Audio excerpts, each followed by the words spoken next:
Full out ஸ்ரேயஸ்க்கு போயிட்டு அவ்வளவு பெரிய தொகை அவர் எடுத்துட்டு போனாரு. பட் கடைசியில அந்த ரெக்கார்ட் ஹையஸ்ட் ஏர்னர்ன்ற ரெக்கார்ட் எவ்வளவு ஒரு 20 நிமிஷம் நிலைச்சுச்சா?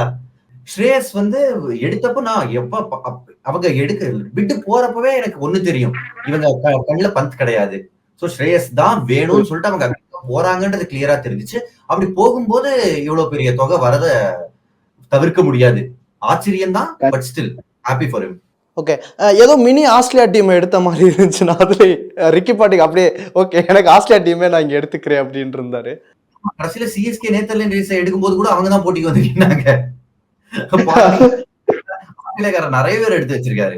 ஏன்னா அங்க ஒரு middle order explosive. I think Marcus Stoinis and Maxwell உங்களுக்கு அதே மாதிரி ஸோ ஜோஸ் இங்கிலீஷ் ஒரு 3 பேட்ஸ்மேன் வந்து ஃபாரினர்ஸ் ஆஸ்திரேலியாக்காரங்களே எடுத்திருக்காங்க.